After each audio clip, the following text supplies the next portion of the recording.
Megastar Shakib Khan অভিনীত আলোচিত cinema Rockstar ঈদ-উল আজহায় প্রেক্ষাগৃহে মুক্তি পেয়েছে। আজমান রুশো পরিচালিত এই সিনেমাটি মুক্তির পর থেকেই দর্শকদের মধ্যে ব্যাপক সাড়া ফেলেছে। সিনেমাটিতে এলিনা নামে একজন সুপার মডেলের চরিত্রে অভিনয় করেছেন মডেল ও অভিনেত্রী তানজিয়া জামান মিথিলা। পর্দায় তার উপস্থিতি তুলনামূলকভাবে স্বল্প হলেও দর্শক ও সমালোচকদের প্রশংসা করাচ্ছেন তিনি।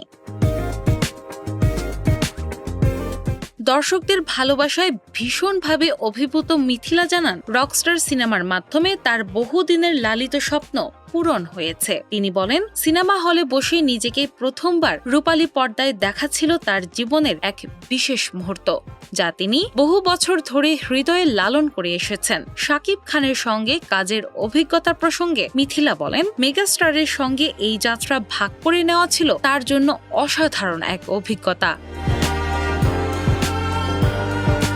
তিনি আরো বলেন, শুটিংয়ের প্রথম দিন থেকে শুরু করে দর্শকদের প্রতিক্রিয়া পাওয়া পর্যন্ত প্রতিটি মুহূর্ত তার কাছে স্মরণীয় হয়ে থাকবে। আমার উপর বিশ্বাস রাখা এবং এই যাত্রাকে সুন্দরভাবে সম্পন্ন করার জন্য পুরো রকস্টার টিমকে ধন্যবাদ জানাই বলেন এই অভিনেত্রী। এছাড়া যারা এলিনা চরিত্রটিকে ভালোবেসেছেন এবং সমর্থন দিয়েছেন তাদের প্রতিও গভীর কৃতজ্ঞতা প্রকাশ করেন তিনি।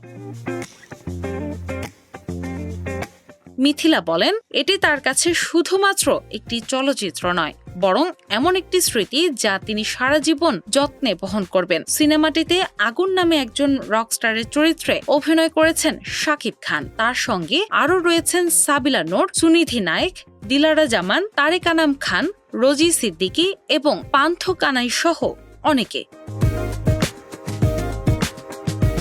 মিস ইউনিভার্স বাংলাদেশ বিজয়ী তানজিয়া জামান মিথিলা এর আগে বিভিন্ন বিজ্ঞাপন চিত্রে মডেল হিসেবে কাজ করেছেন। 2019 সালের ডিসেম্বরে তিনি বলিউড সিনেমায় অভিষেক করেন রোহিঙ্গা নামের একটি চলচ্চিত্রের মাধ্যমে, যা পরিচালনা করেন ভারতের হায়দার খান। সেই সিনেমায় তার বিপরীতে অভিনয় করেন মিস্টার ভুটান খ্যাত অভিনেতা স্যাঙ্গে। 2021 সালের 15 নভেম্বর মুক্তি পায় সেই সিনেমাটি। রকস্টার সিনেমাটি তার অভিনীত তৃতীয় চলচ্চিত্র হিসেবে যুক্ত হল। ডেস্ক রিপোর্ট, বাংলাবাজার পত্রিকা।